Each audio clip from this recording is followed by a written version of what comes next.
At 7:56 on the morning of December the 7th, 1941, Japanese aircraft swooped down over Hawaii. Their target? The U.S. Pacific Fleet at anchor in its base at Pearl Harbor.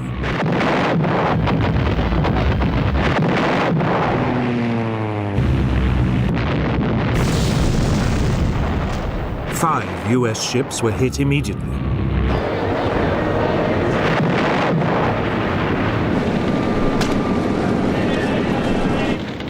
A few minutes later, more Japanese aircraft joined in.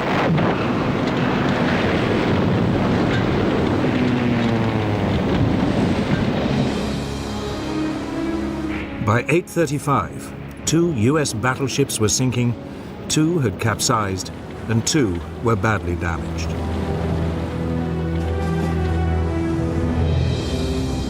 A 7th battleship, the Nevada, slipped her moorings and was heading out to sea when she too was caught and forced to beach.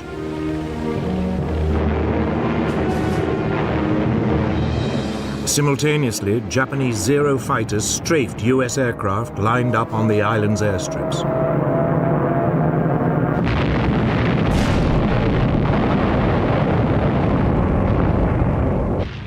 They also shot up nearby army barracks.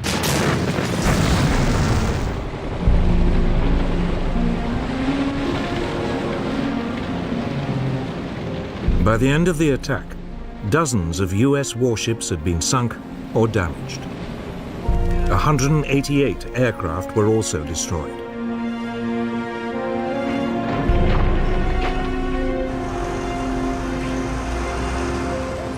The next day, U.S. President Franklin Roosevelt declared war on Japan. Since the unprovoked and dastardly attack by Japan on Sunday, December 7, 1941, a state of war has existed between the United States and the Japanese Empire.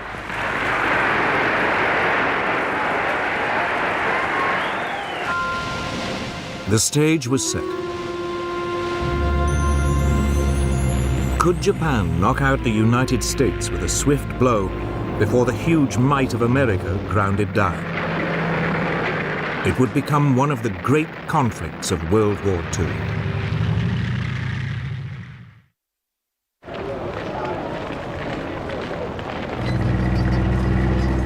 Japan's first steps towards war had come in August 1940. Capitalizing on France's defeat in Europe, it seized control of air bases in the north of the French colony of Indochina. It was looking for a quick and easy expansion of its empire.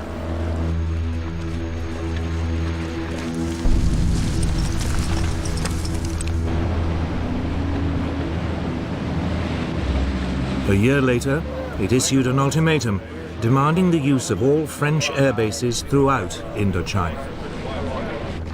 When the French hesitated, the Japanese invaded and seized control of the entire colony.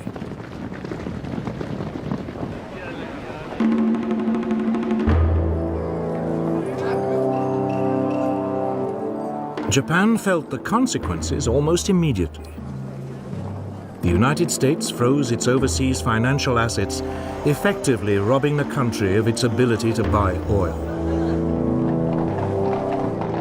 Japan faced a choice: climb down and lose face, or seize more territory and up the stakes.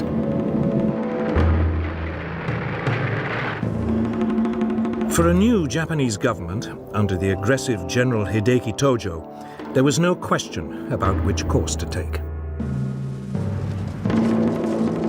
Japanese Army and Navy commanders were told to prepare for a swift war to occupy all the far eastern territories controlled by Britain, France, the Netherlands, and the United States. The country was expecting a swift victory.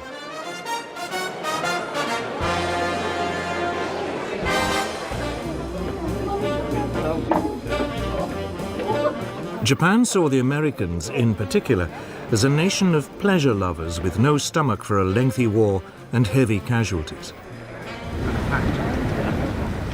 The Japanese military calculated that if they could destroy the US Pacific Fleet, the US would quickly sue for peace. It was now that they decided to attack Pearl Harbor. Admiral Isoroku Yamamoto, commander of the Japanese Combined Fleet, was put in charge.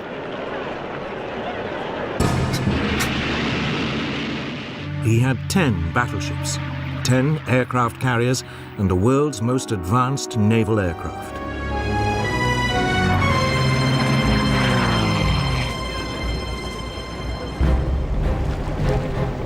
Against him, the US Pacific Fleet had 8 World War I vintage battleships and 2 carriers.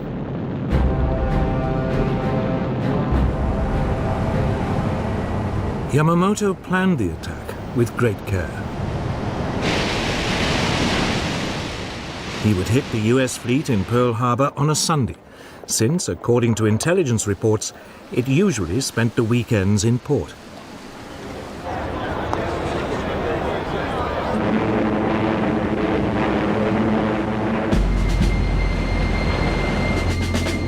In total radio silence, the Japanese strike force gathered in Tankan Bay in the northerly Kuril Islands.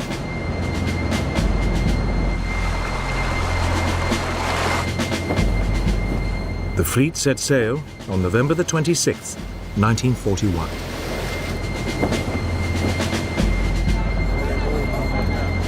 Meanwhile, as a decoy, Japanese negotiators arrived in Washington to discuss a possible Japanese withdrawal from China.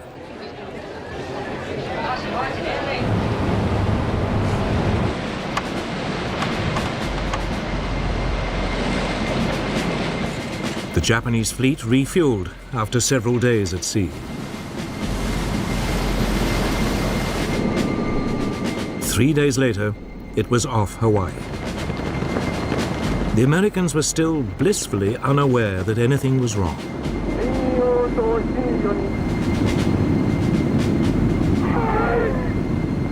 At 6 a.m. on December the 7th, after a final briefing, the first wave of Japanese aircraft took off.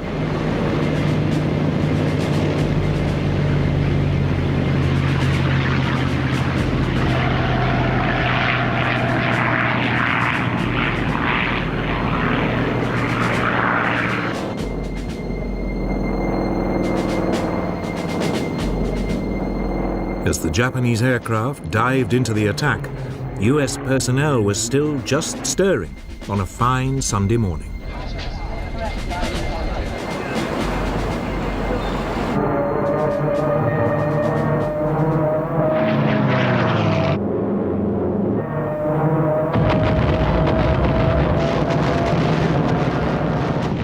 It was all over in less than 2¼ hours.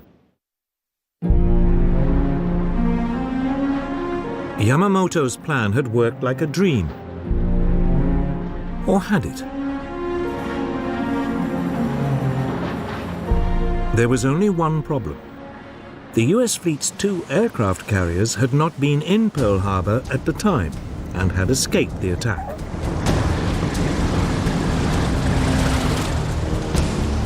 Yamamoto's main aim of crippling the US Pacific Fleet had only partially succeeded.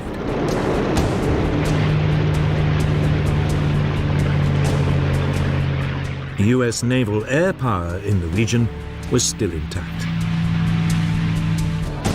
But in the United States, there was shock and disbelief.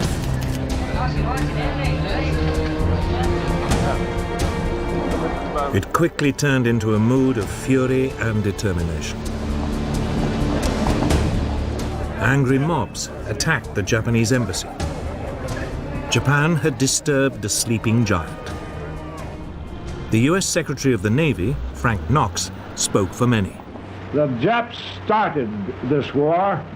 We are going to finish it.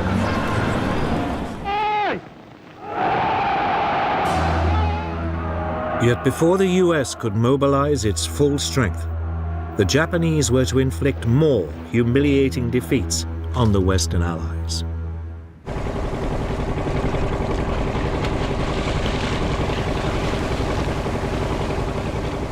In December 1941, as America was licking its wounds after Pearl Harbor, Japan launched a series of attacks on Western colonies in Southeast Asia. It thought it had knocked out America. Now it moved against Britain and its colonies.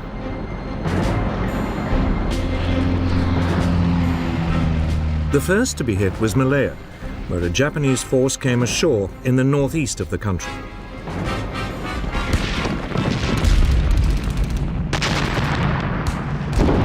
The plan was that it should make its way south down the east coast.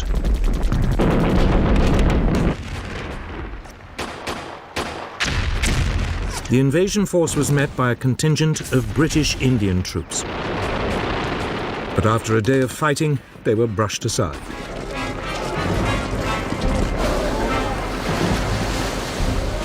Meanwhile, further north in Thailand, a second Japanese landing was unopposed. 30,000 Japanese troops were soon making their way down the western coast of Malaya.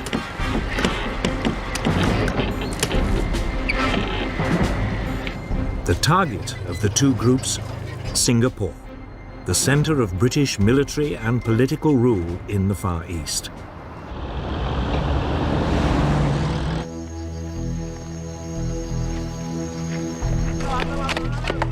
Britain had turned the island into what it believed was an impregnable fortress. But all the guns pointed south, out to sea. The Japanese were approaching by land from the north.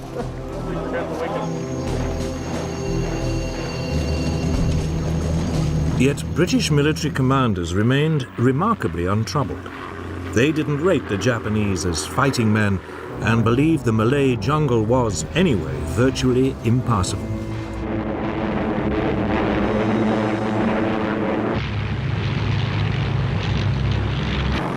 But the Japanese had other ideas. To soften up Singapore, they attacked the city from the air.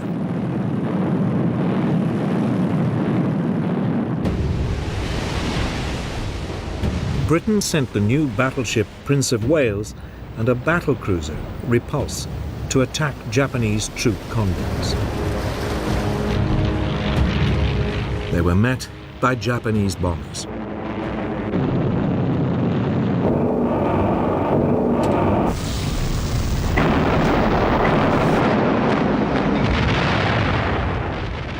Both warships were sunk in less than 2 hours.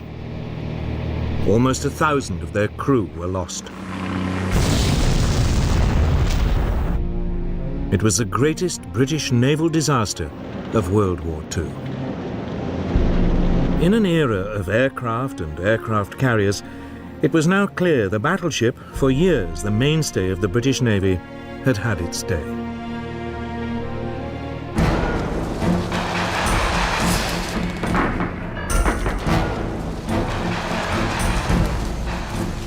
Back on land, the Japanese continued to head south towards Singapore. On January the 11th, 1942, Kuala Lumpur was captured. The British forces fell back and withdrew to Singapore.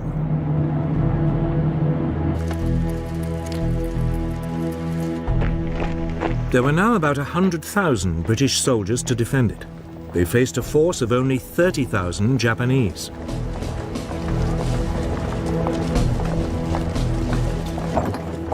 Even without their big guns, the British should have been able to hold out.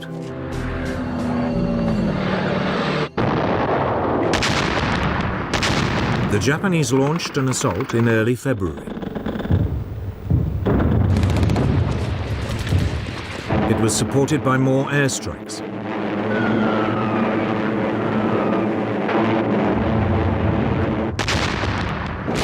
The British defense was soon reduced to chaos.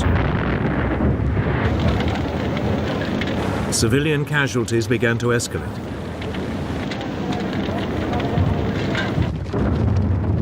Four days later, the Japanese had pushed through the last of the British defensive lines.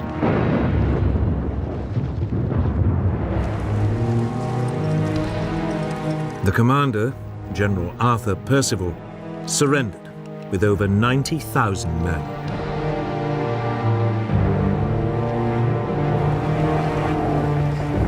Never in the history of the British Army had a commander in charge of such a large force had to surrender, and to an enemy general whose force was outnumbered more than 3 to 1.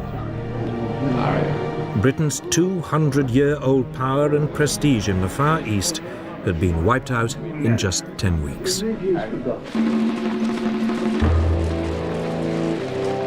But it wasn't the only disaster.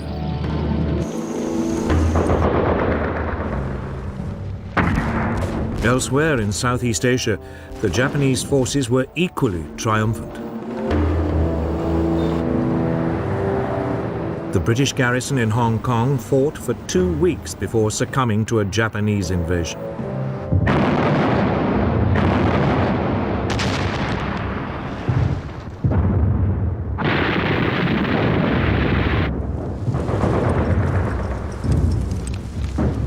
In the Philippines, America fared no better.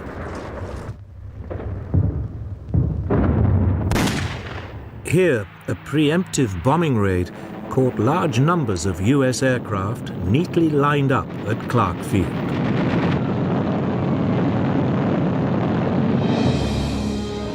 Most were destroyed.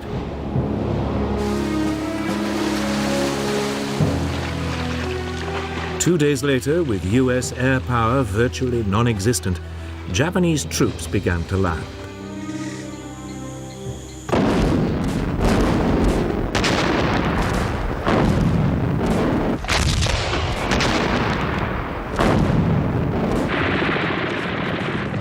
The local Philippine troops melted away.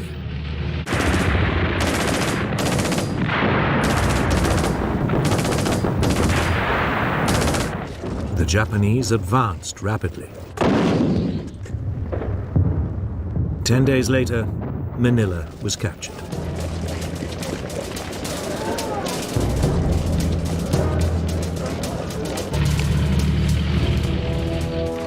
The US soldiers were forced to withdraw to the Bataan Peninsula.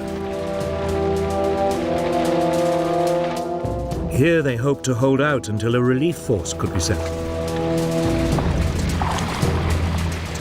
It never came.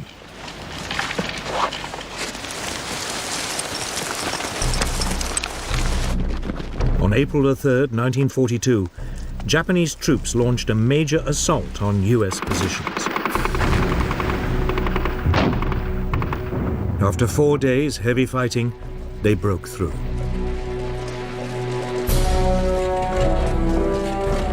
The Americans surrendered 2 days later.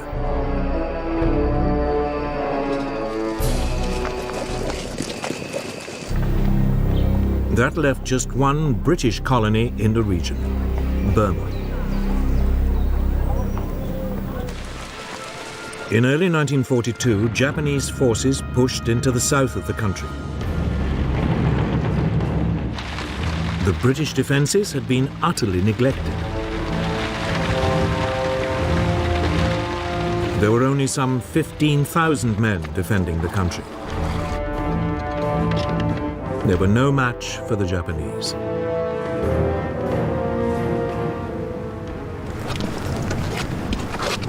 The Allied troops mounted a brief but doomed resistance.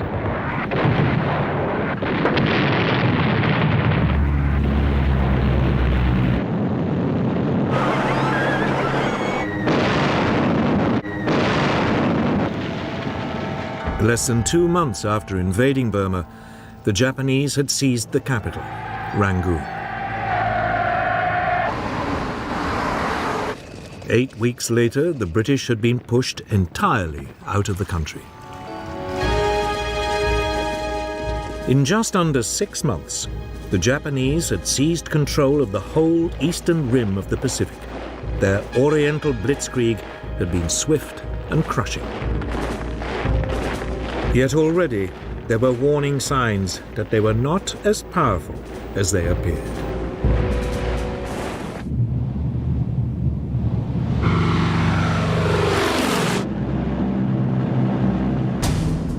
On April the 18th, 1942, 4 months after Pearl Harbor, America struck back at the Japanese.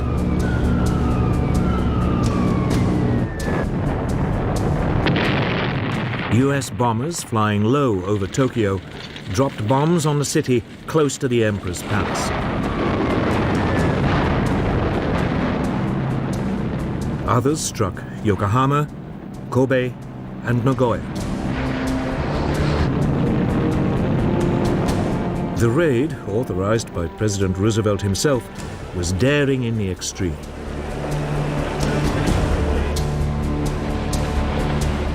The B-25 Mitchell bombers had not been designed to be launched from aircraft carriers. They barely managed to lumber off the deck of the USS Hornet, which had brought them to within 700 miles of the Japanese capital.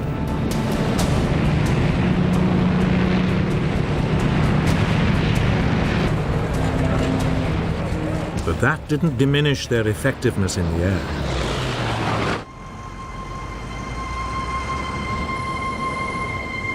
In Japan, the raids caused profound shock. After their runaway successes of the past 4 months, they had never expected an attack on their homeland.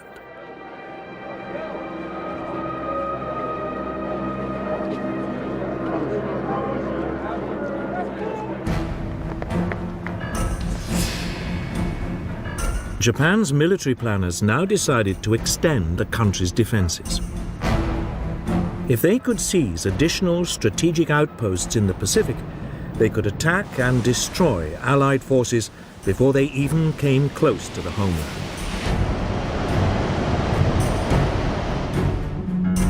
Japan already controlled much of the Chinese coast, Southeast Asia, and the Philippines. They had also seized the Dutch East Indies. Now they decided to strike south and attack Papua New Guinea and the Solomon Islands, and east to take the island of Midway in the middle of the Pacific. It would mean the homeland was surrounded by a string of fortified positions.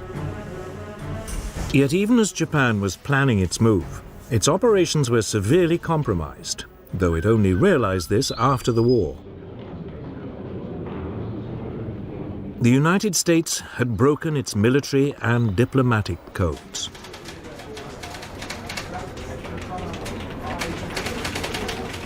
By spring 1942, the US Navy's code-breaking team in Hawaii was reading enough messages to give it a remarkably accurate insight into Japan's intentions.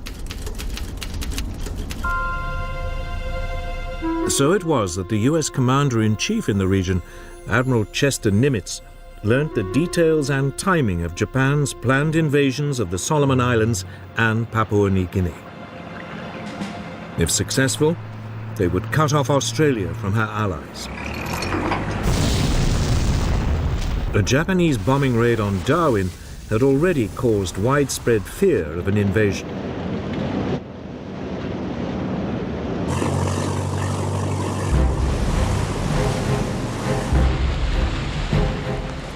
In early May 1942, the Japanese plan to widen its defensive perimeter was launched.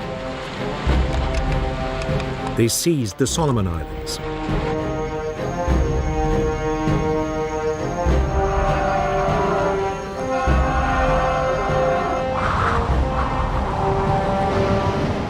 Two days later, the Japanese carrier force entered the Coral Sea in preparation for the main assault on Papua New Guinea.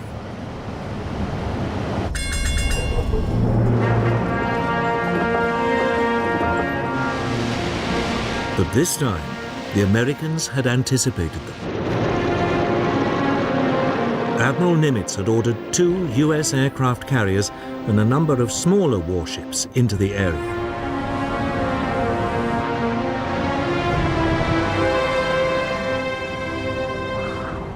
For 2 days, the rival fleets searched for each other.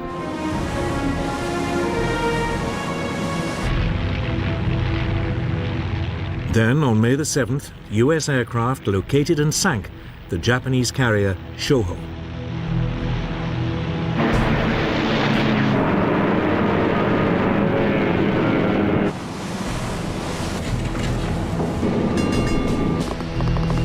Battle of the Coral Sea was underway.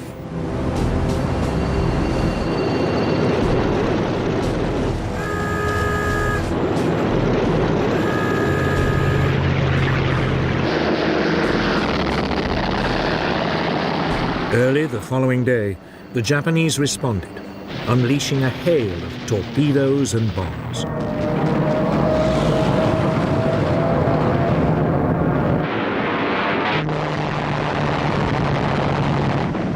To begin with, the U.S. aircraft carrier Yorktown managed to avoid the Japanese torpedoes.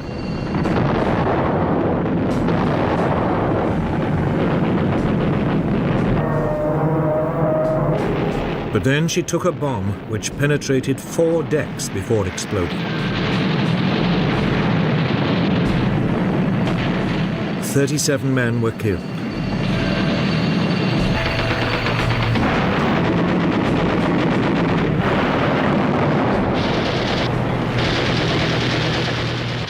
The larger and less maneuverable carrier Lexington was also hit by several bombs as well as 2 torpedoes.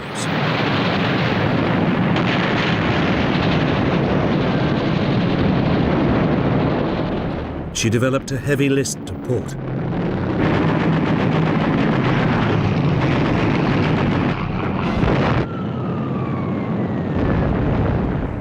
The Americans returned fire, attacking the Japanese carrier Shokaku.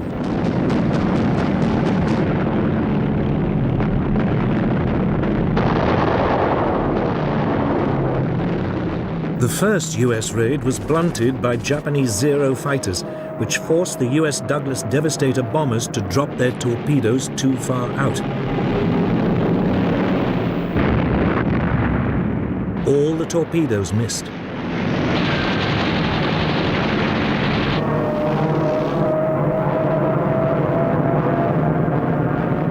But a second wave of U.S. dive bombers struck home.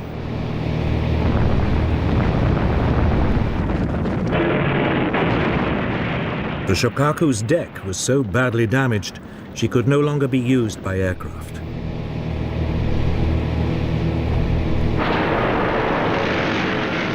After 2 days of fighting, the 2 forces finally disengaged.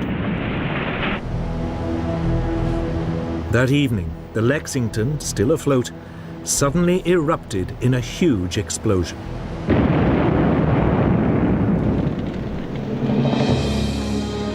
There had been an undetected leak of aviation fuel that had caught fire.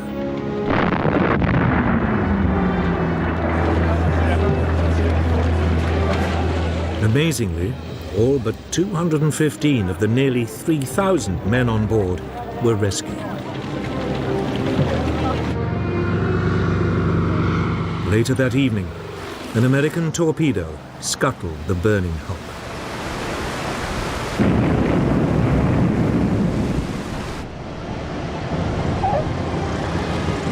The Battle of the Coral Sea was, on paper, a draw.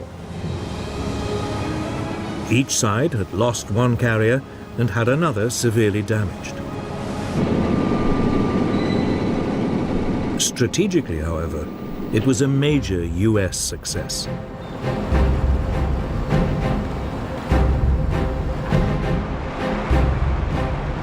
It had prevented the Japanese from seizing more territory, and it had stopped them from isolating Australia.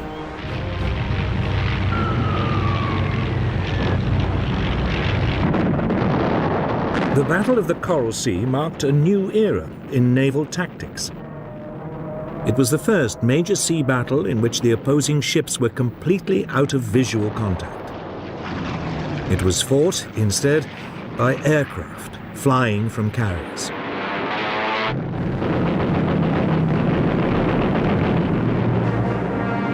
It would soon become clear which side had adapted to the new form of naval conflict more successfully.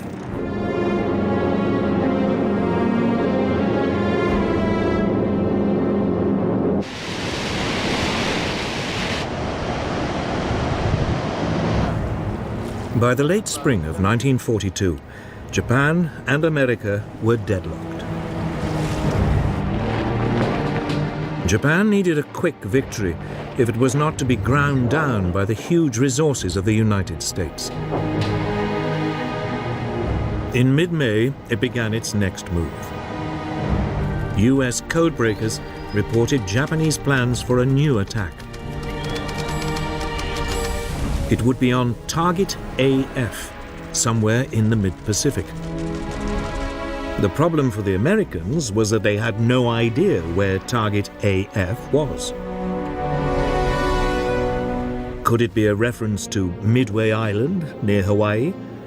An ideal jumping-off point for another attack on the American fleet in Pearl Harbor? The code-breaking team suggested a way to find out. The US Air Base on Midway was instructed to send an uncoded message reporting problems with the island's water system.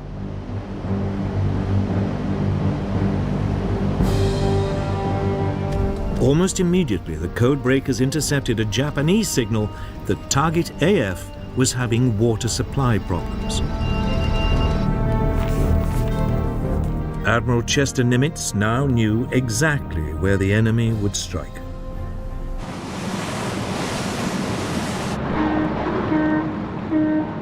The Japanese plan was typically complex. A diversionary attack on the Aleutian Islands in the North Pacific would draw away part of the US fleet, while Midway was seized by an occupation force. The Americans would be obliged to hurriedly commit their carrier force to retaking the island. There they would be annihilated by a huge Japanese naval presence, including 4 large aircraft carriers. It was the second Japanese attempt to wipe out the US Navy in the Pacific within a year.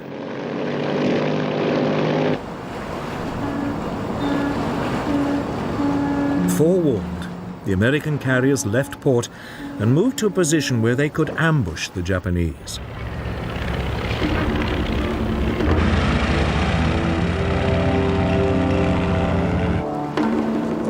On June 3, 1942, Japanese forces launched the expected attack on the Aleutian Islands.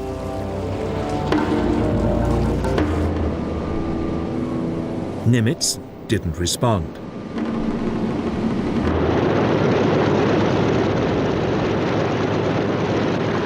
Then, early the next morning, the main Japanese carrier force launched a first airstrike on Midway Island to soften up its defenses.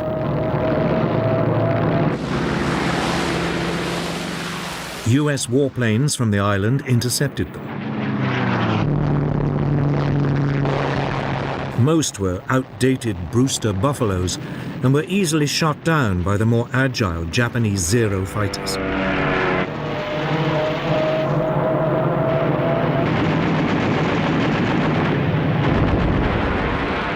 But the Japanese attack had been blunted.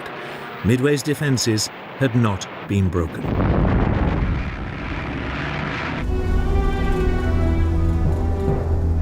The Japanese commander, Admiral Chuiki Nagumo, faced a difficult decision.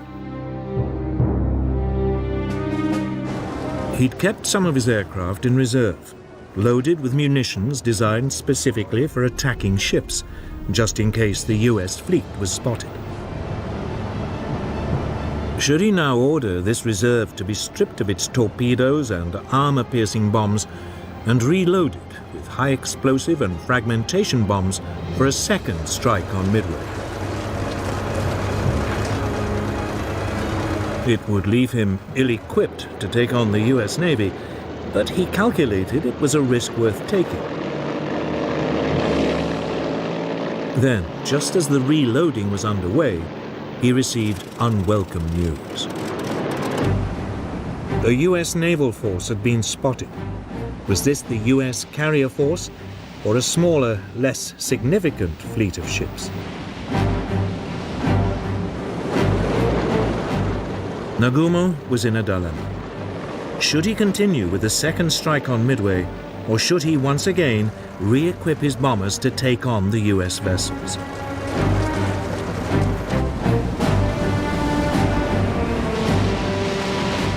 Nagumo decided to gamble. He would push ahead with the second strike on Midway. His hope was that when the bombers returned, there would still be time to rearm them to take on the US ships. Even as he weighed the odds, the Japanese carriers were attacked by US bombers.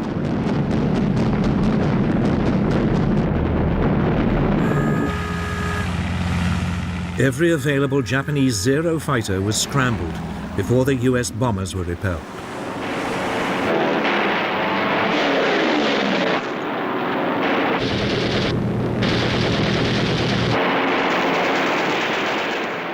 Then came another report from reconnaissance planes.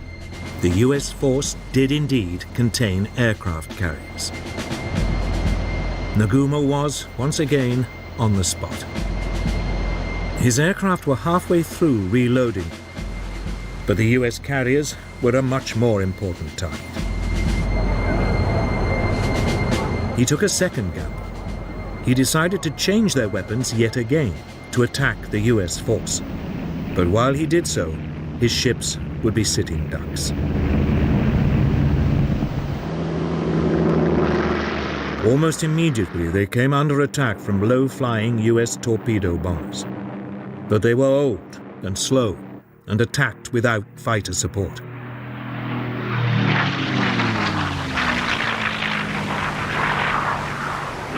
As they approached the Japanese fleet, they were rapidly shot down.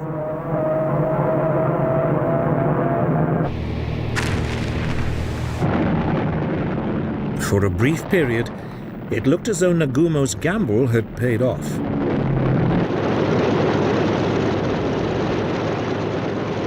Then, just as his bombers had been reloaded and were ready to take on the US carriers, disaster struck.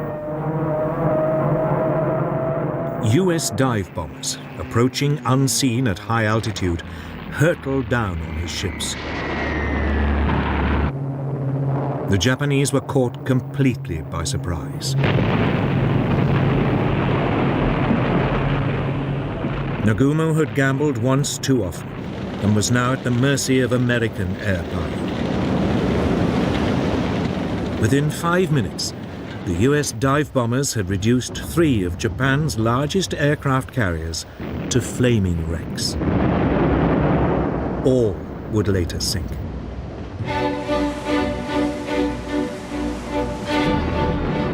A fourth carrier, the Hiryu, had been masked by a rainstorm and that afternoon mounted a desperate counterattack.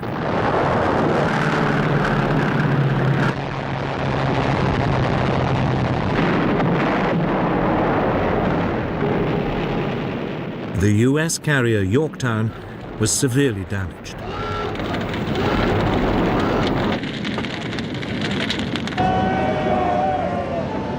It was torpedoed by a Japanese submarine several days later.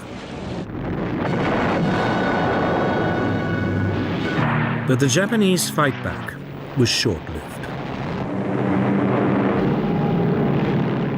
Late in the afternoon that day, the Hiryu was also hit and turned into a blazing pyre. In a matter of hours, Japan's mastery of the sea had been destroyed. The attack on Midway Island had achieved nothing. But it had cost Japan its finest carriers and 332 aircraft. Well over 2,000 sailors had also died.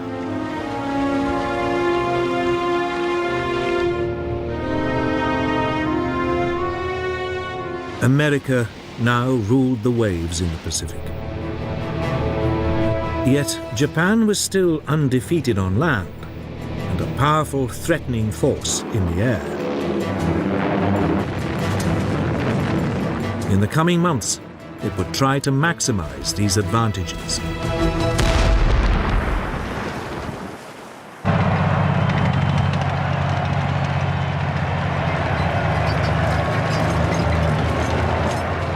By summer 1942, Japanese plans to build a defensive ring of occupied territories around their homeland had still not been completed.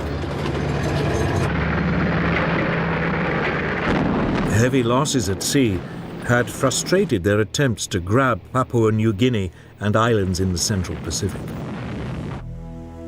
Japanese planners now came up with a new plan.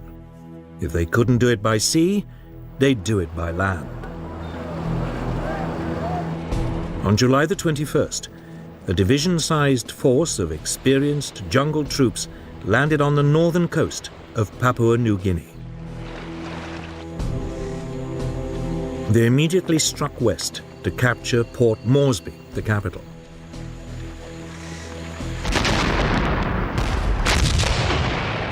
Progress was swift at first. The small Australian defence force was completely outnumbered.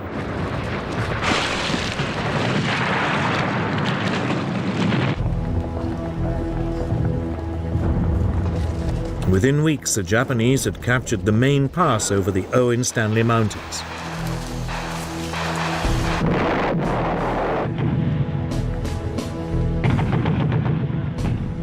They then halted to await reinforcements before the final push on Port Moresby.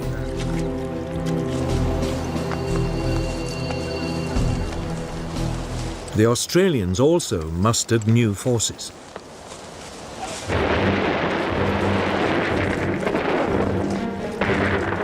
When the Japanese moved off again, they now met much stiffer resistance.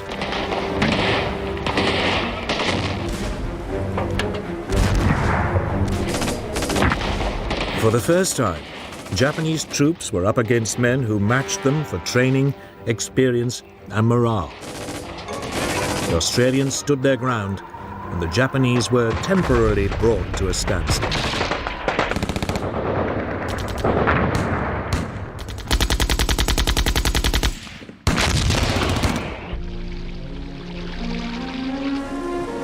But conditions in the jungle were appalling.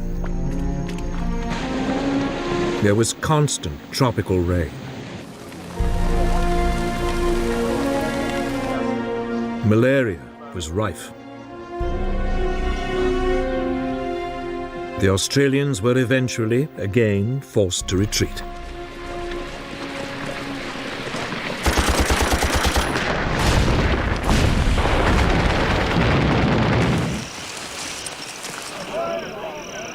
After 2 months of grim fighting, the Japanese were within 30 miles of Port Moresby.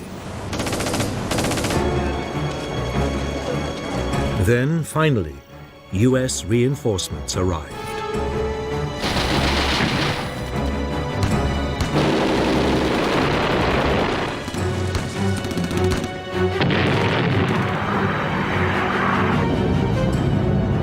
Through September and October, the Japanese were, in their turn, forced back.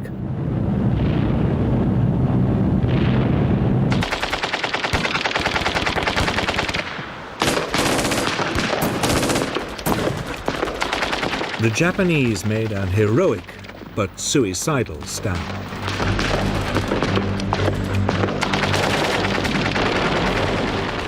Many chose to die fighting rather than surrender.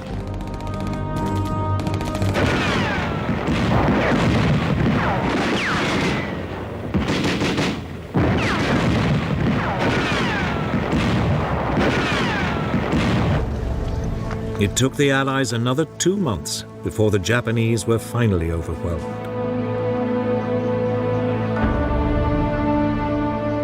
It had been a bloodbath.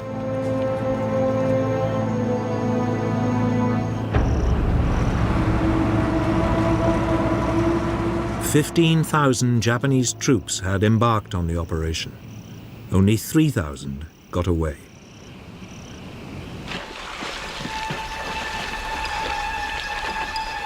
The Japanese were in trouble. They'd lost at sea. They were now rapidly losing the initiative on land. American military might was asserting itself.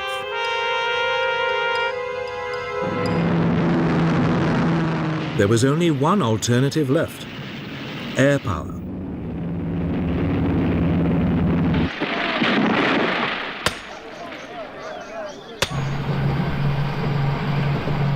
Through the summer of 1942, Japanese engineers began building a string of airstrips across the Pacific. One was on the island of Guadalcanal in the southern Solomon Islands. It was particularly well situated to threaten US convoys heading for Australia. It would become the focus of an epic battle.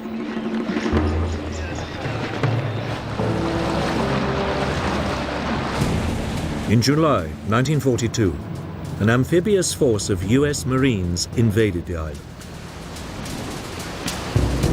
They landed without resistance.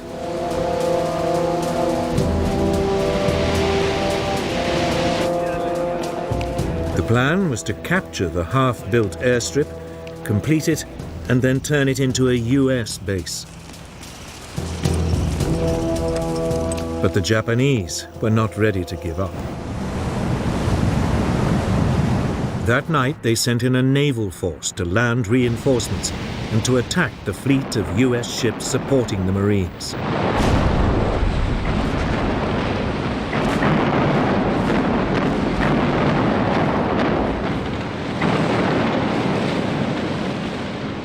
In a dazzling display of night fighting, the Japanese cruisers sank 4 Allied warships and drove the rest out to sea.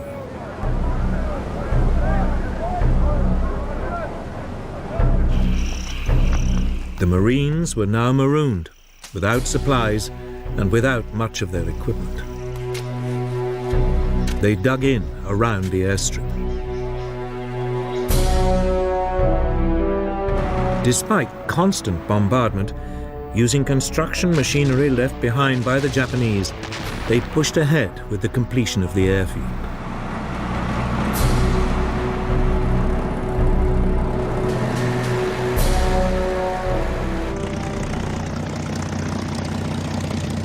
Two weeks later, a group of US Wildcat fighters and Dauntless dive bombers flew in. They were not a moment too soon.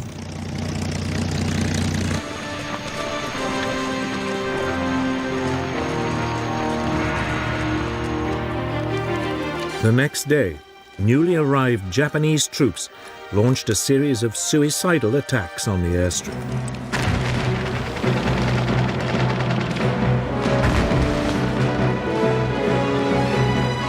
Over the following months, wave after wave of fanatical troops were thrown into the battle.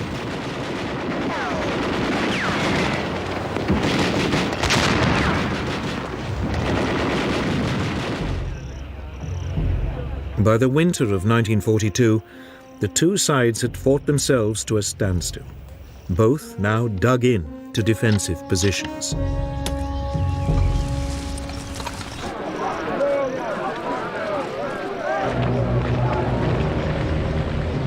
Then, in December, the exhausted US Marines were replaced by fresh troops.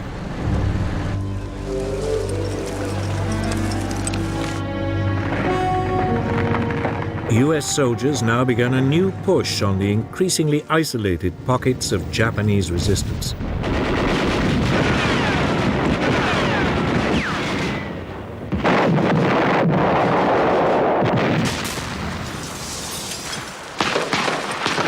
By early February 1943, the Americans had finally won control of Guadalcanal.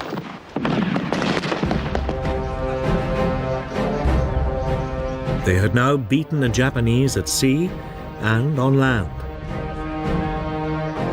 They had even denied them access to the air. The Oriental Blitzkrieg had failed. The Japanese Empire now faced a foe that was still growing in strength at a rate it could never hope to match. It was the beginning of a fundamental shift in the course of the war.